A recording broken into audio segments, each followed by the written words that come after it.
I grew up in a really small town called Sequim, Washington, and so my big life dreams were to become a bus driver and to live in LA. The 10 years before I drove a bus, I worked housing folks who were chronically homeless for a nonprofit, and there kept being this little nagging inside of me, like, I wonder if I could learn how to drive a bus someday. And I finally thought, you know what, I'm just going to give it a go and sign up for the job, go through the training program. And if I find out that it's too scary or I can't figure out how to do it, at least I've answered that life question. And it's pretty competitive, and not everybody in class is able to pass. You have to memorize 163 components of the bus. There's an air brake test where you can't miss any questions, and there's an hour on the road driving test before you're ever able to go out and drive actual real life passengers.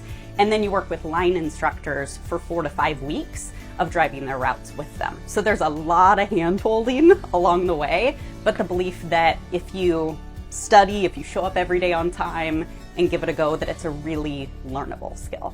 I think if somebody is patient, likes to see different parts of town at different times of day, likes interacting with people, likes being like a part of the rhythms of people's days, it doesn't really matter what gender you are. There's this misconception that somebody needs to be like big or burly or masculine to pull this off. And I think too often things are limited to just who we see in those roles. There's so many beautiful things about driving the bus, and I'd be bummed out if there was a whole demographic of people that didn't get to experience that.